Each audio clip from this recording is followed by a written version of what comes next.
வணக்கம். வணக்கம். பாகிஸ்தான் மீது போர் தொடுத்தது, அதாவது இந்த 9 இடத்துல அடித்ததோ, அதுக்கப்புறம் எல்லாமே முழுக்க முழுக்க காரணம் வரப்போகிற பீகார் எலெக்ஷன் தான் அப்படின்னு சொல்லிட்டு ஒருத்தர் சொல்லியிருக்காரு. யாரு?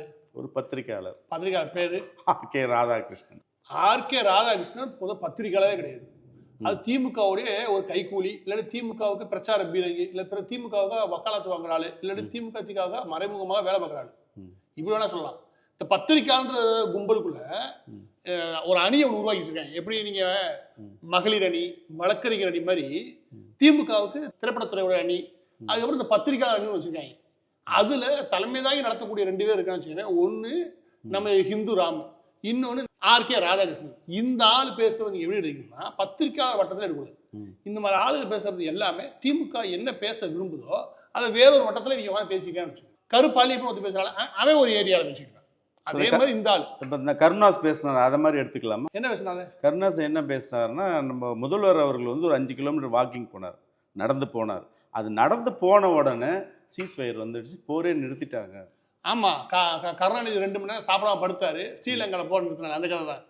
இவங்க அந்த கூச்சமே இல்லாமல் ஒரு செய்தியை பரப்ப முடிவு பண்ணிட்டாங்கன்னா அது வெவ்வேறு வடிவமாக நம்ம செய்தி பரப்பணும் மட்டும் தான் என் நோக்கம். ஒரு செய்தியை பரப்பணும், அதுக்கு வெவ்வேறு வடிவங்கள் எடுத்துக்கிறோம். எடுத்துக்காட்டுக்கு ஒரு அரசியல் கட்சியை நம்ம சொன்னால் எடுப்படாது, நம்ம சொன்னால் அது உருப்பட செய்யாது. அப்போ என்ன பண்ணணும்னா பத்திரிகை வட்டத்துலேருந்து பேசுறது. அவர் பத்திரிகையாளருங்க, இவன் பத்திரிகையாளரே கிடையாது. இவனை எடுத்து பாருங்க, கடந்த வரலாறு ஃபுல்லாக பாருங்க. அதிமுக பாஜகவும் ஏன் கூட்டணி சேர்ந்தாங்க? ஏன் கூட்டணியில் இருக்காங்க? ஏன் கூட்டணியிலேருந்து விட்டு போகல? 2 பேருக்கு சண்டை, 2 பேரும் போயிடுவாங்க. இந்த ஒப்பாரி தான் முழுசாக வச்சு தெரிஞ்சிருப்பாரு இந்த ஆர்கே ராதாகிருஷ்ணன். அந்த பக்கம் ஒப்பாரி வச்சதுக்கப்புறம் இந்த பக்கம் ஸ்டாலின் பார்த்தீங்களா எவ்வளோ பொருளாதார ஒரு குழு அமைச்சர், பெரிய ஆளுங்க. அவர் அமைச்சர் பாருங்க, இப்படின்னு உட்காந்து வெக்கமே இல்லாமல் அந்த ஸ்டாலின் புராணம் பாடுறது ஒரு பக்கத்து. இதே அவரோட வேலை. முக்கியமாக இந்த மாதிரியான திமுக பத்திரிகையாளருக்கு வேலை என்னன்னா மோடி எதிர்ப்பு எப்படி கொண்டு சேர்க்கிறது. அது ஒரு அதீதமான வடிவம் தான். போரே மோடி தான் நடத்துறாரு. எதுக்கு தெரியுமா? பீகார் எலெக்ஷனுக்கு நம்ம நிற்கிறான்னா இவனோட ஒரு மடக்கிருக்கா உண்டா? நான் கேட்குறேன். இது ஒரு நடத்துறேன்னு வச்சுக்கோங்க, எதிர்த்தாக்கல் நடத்துறேன்னு வச்சுக்கோங்க. என்ன வச்சுருக்காங்க பார்த்தீங்களா? சும்மாங்க 56 இன்ச்சு 66 இன்ச்சு பேசுவானுங்க. ஆனால் எந்த தாக்கல் நடத்துறதுக்கு இந்தியாவுக்கு வக்கே கிடையாது. இந்தியாவுக்கு பேராயி. ஆமாம், மோடி அசிங்கப்படுத்துறா நினச்சிட்டு தேசத்தையே அசிங்கப்படுத்துறாள் கும்பல் இவங்க. ஆமாம். ஏன்னா இது சொரிஞ்ச ஒரு சந்தோஷம் தெரியுமா? அந்த மாதிரி இவங்க அது சொரிஞ்சுட்டே உட்காந்துப்பான்னு வச்சுக்கோங்க. இங்கிட்டு இல்லைன்னா அங்கிட்டு போவாங்க, அங்கிட்டு இல்லைன்னா இங்கிட்டு வருவாங்க, 2 பேரும் தருவாங்க. ஆனால் எப்படி பார்த்தாலும் இவங்க ஸ்டாண்ட் ஒன்று தான். மோடிக்கு எதிராக அதான் பேசியே தெரியும். அதில் ரொம்ப கவனிக்க வேண்டிய விஷயம் என்ன அப்படின்னா, இவங்க அது பேசும்போது ஒரு இன்ஃபர்மேஷனை தெரிஞ்சே தான் பரப்புவாங்க. அப்போ தான் எல்லாவராலும் பேசணும். நீங்கள் வந்து 100 பேர் நம்பலாம் பிரச்சனை கிடையாது, 4 பேர் நம்புறாங்க போதும். இவங்க வெற்றி அங்கே தான் இருக்குது. அதனால பீகார் எலெக்ஷன் வருதுல, அதுக்கு தான் மோடி பரப்பி விடுறாரு. எதை? இந்த போரை அப்படி கிளப்பி விட்டா நம்ப மாட்டா 96% பேர், 90 பேர் சிரிப்பான். சிரிச்சா பரவாயில்ல, 10 நம்புவாங்க, நம்புறாங்க. இவங்க அதான் இவங்க இது இன்னைக்கு மட்டும் நினைச்சிடாங்க, அதுவும் வெறும் அரசியல் மட்டும் இவங்க பண்றாங்க நினைச்சிடாங்க. அரசியல் தாண்டி களத்திலுமே இங்க பத்திரிகைன்ற பொருள் ஏகப்பட்ட விஷயங்கள் இவங்க பண்ணுவாங்க. நீங்க தமிழ்நாடோட ஒட்டுமொத்த வரலாறுல நீங்க அதீதமா ஒரு நெகட்டிவா பேசப்பட்டு எழுதப்பட்ட ஒரு விஷயம்னு யார் நினைப்பீங்க? அதே சொல்லுங்க. அதுதான் அப்படி பார்த்தா நம்ம இவர் ஸ்பிரிச்சுவல் நித்யானந்தா சொல்லலாம். நித்யானந்தா சுவாமி வச்சுக்கோமே. நித்யானந்தா அவர்களை பற்றி மாதம் 2 ஆர்டிகல் எழுதான் யாரு? நம்ம விகடன். ஆமாம். நித்யானந்தா எழுதாம நக்கீரனே கிடையாது. நக்கீரன் பத்திரிகைக்கு டீ சப்ளை கொடுப்பால, அவனுக்கும் ஆர்கே ராதாகிருஷ்ணன் டிஃபரன்ஸ் கிடையாது. அந்த மாதிரி ஆர்கே ராதா அங்கே தான் இருப்பார். இந்த கும்பல் சமீபத்தில் இந்த விஷயங்கள் எழுதப்படும் போது, நித்யானந்தா பற்றி எழுதும்போது, நான் இதில் எந்த அளவுக்கு உண்மையை மறைச்சோ இல்லாட்டி பொய்யோ இல்லை ஒரு இன்ஃபர்மேஷனை பரப்புறது எந்த அளவுக்கு பண்ணுறாங்க பாருங்க. அது எதனால் அதை வச்சு இவங்க என்ன சாதிச்சா தெரிஞ்சுக்கணும். இப்போ எடுத்துக்காட்டுக்கு இந்த நித்யானந்த விவகாரத்திலேயே பொலிவியன் கவர்மெண்ட் தேடுதுனாங்க. அங்கே போய் நிலத்தை ஆக்கிரமிச்சிட்டாங்க. அவன் எழுதுனதை படிச்சுட்டு நான் அதை ஆய்வு பண்ணு வச்சுக்கிறேன், அது நடக்கவே இல்லை, அது பொய். ஈக்குவட்டாரில் தங்கியிருக்காரு அப்படின்னாங்க. ஈக்குவட்டாரில் நேற்று போய் தங்கடமாக பேசுகிறாங்க, அதுவும் பொய். அவருக்கு 2004 இங்கே ஆசிரமம் இருக்குது, லத்தீன் அமெரிக்க நாடுகள்லேருந்து. இன்னைக்கு நேற்று கிடையாது. இந்த பூர்வ குடிகள் இருக்கால, அவங்களோட லேண்டை படிச்சாங்க. பூர்வ குடிகளில் உட்காந்து அவர் சர்வீஸ் பண்ணுறது 2004 2005 இருக்குது. அந்த கவர்மெண்ட்டே சொல்லுது. பொலிவியன் கவர்மெண்ட் கொடுத்த சர்டிஃபிகேட்டே பார்க்க முடியுது. அது இதெல்லாம் நான் எப்போ பார்க்குறேன், இது பரப்புனதுக்கு அப்புறம் தேடி பார்க்குறேன். தேடி பார்த்தா வர செய்தி வேற, ஆனால் பத்திரிக்கையாளர் நீங்கள் எழுதுறது வேற.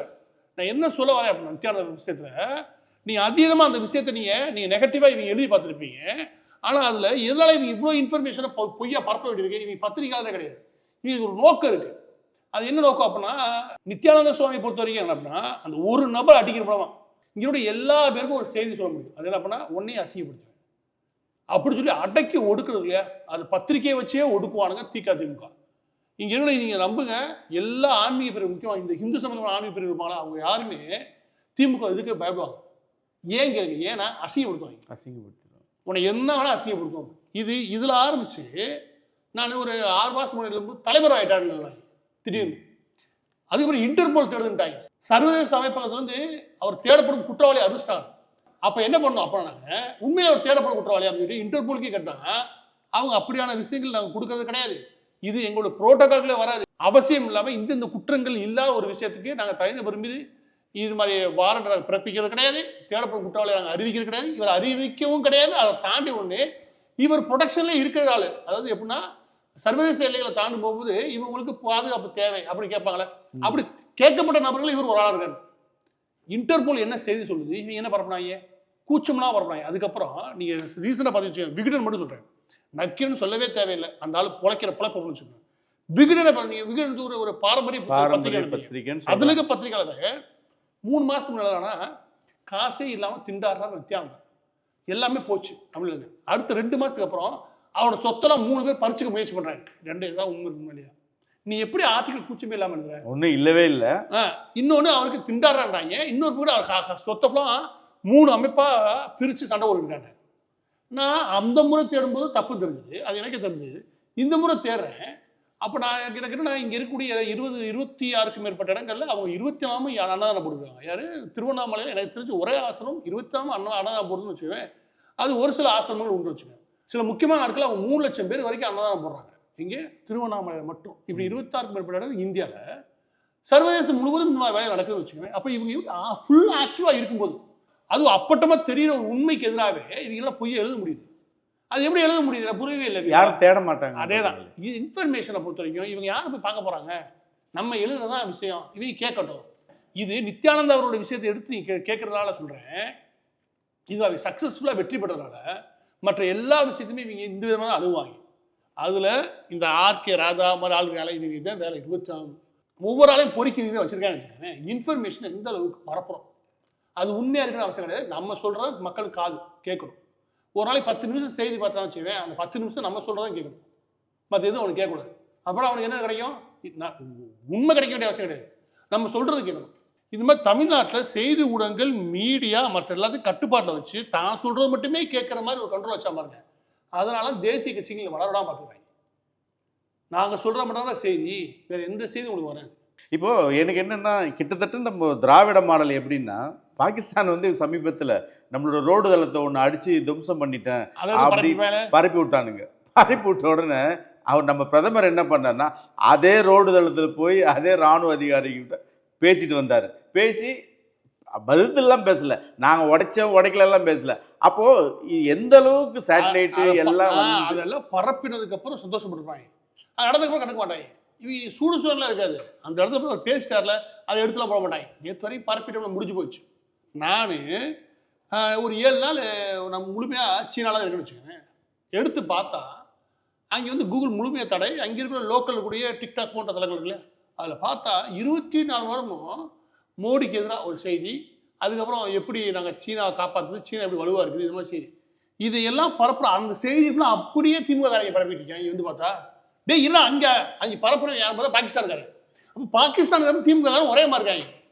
எனக்கு அதிர்ச்சியாக இருக்குது. அவங்க செய்தியில் எப்படி வீடு கிடைக்கிது, அப்படி ஏதோ தொடர்பு இருக்குது. இவங்களை 4 உழுக்கணும்னு வச்சுக்கவே நேராக ராவல்பிண்டி வரைக்கும் ஒன்றா ஓடுவாங்க. இப்போ நீங்கள் சொன்ன மாதிரியே தான் அந்த சமீபம் இந்த 4-5 நாட்கள் Pakistan supported channels, China supported, துருக்கி சப்போர்ட்டட், இந்த 3 சப்போர்ட்டட் சேனல்ஸில் என்னென்ன நியூஸ் வருதோ அப்படியே வந்து இங்கே நம்ம தமிழ்நாட்டில் முதல் இடத்துல இவங்களுக்கு கொடுத்து கூட அவங்க போயிருப்பாங்க. நீங்கள் பரப்புறது தான் நீங்களும் இங்கே பரப்பிக்கிட்டு இருக்கீங்கன்னு வச்சுக்கவேன். இவங்களுக்கு தொடர்பு கூட இருந்தால் இருக்கும். எனக்கு திமுக பிடிச்சி நல்லா புளிச்சின்னு வச்சுக்கவேன். வெளியே என்னென்ன வரும்னா பாகிஸ்தான், டர்க்கி வரைக்கும் போகும். இவங்க ஊழல் பணம் கிடையாது, இவங்க தொடர்பே அப்படிப்பட்டது.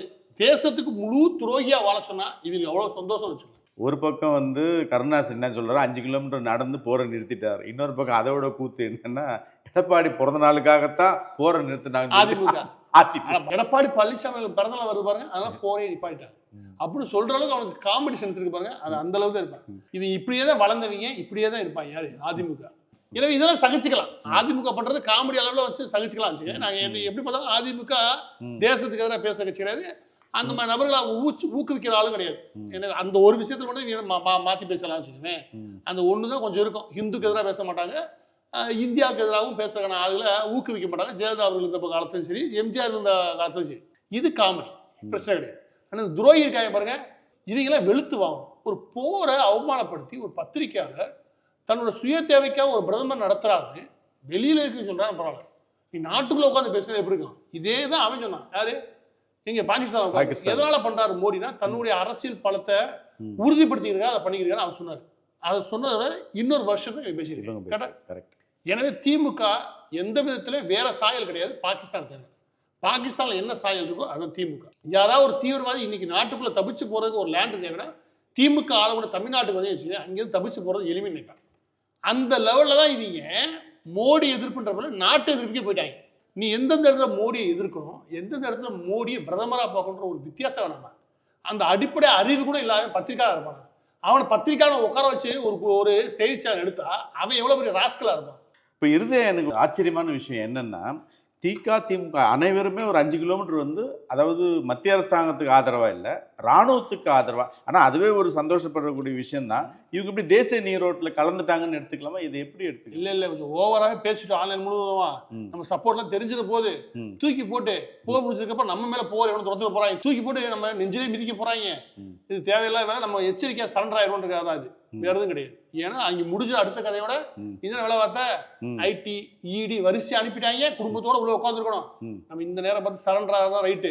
டெல்லியில போய் காலை விழுகிற விட இங்கேருந்து நாங்கள் பாருங்க காலை விழுகிறோம் பாருங்க அப்படின்னு காமிக்கிறதுக்காக நடத்தப்பட்டதானே ஒளியே வேற எதுவும் கிடையாது. எப்படின்னு வச்சுக்கோங்க, இவங்க ஆதரவாக உள்ள எழுதுறது என்ன, வெளியே உங்க தலைவர்கள் நடந்துக்கிறது என்ன, இப்படி பேசுற 4 பேர் அவங்க கட்சி விட்டு தூக்கியிருப்ப வாய்ப்பே இல்லை. அந்த மாதிரி ஏதாவது ஆக்ஷன் எடுத்து பேசணும். இல்லாட்டி அந்த மாதிரி பேசுனவர்களுக்கு காவல்துறை எஃப்ஐஆர் அறிவிப்ப எல்லாம் பேச விட்டு சந்தோஷப்பட்டு குழுக்குன்னு உட்காந்து யாரு? இதே திமுக கவர்மெண்ட் தான். கண்டிப்பா. எனவே நடந்தது ரெண்டுமே வெவ்வேறு முகம் கிடையாது, ஒரே முகம் தான். ஒன்று காலில் விழுகிற சாமின்னு ஒரு முகம், இன்னொரு போட்டு எப்படி நான் துரோகம் பண்றேன் பாரு நாட்டுக்கு அந்த முகம். ரெண்டுமே கருணாநிதி முகம் தான்.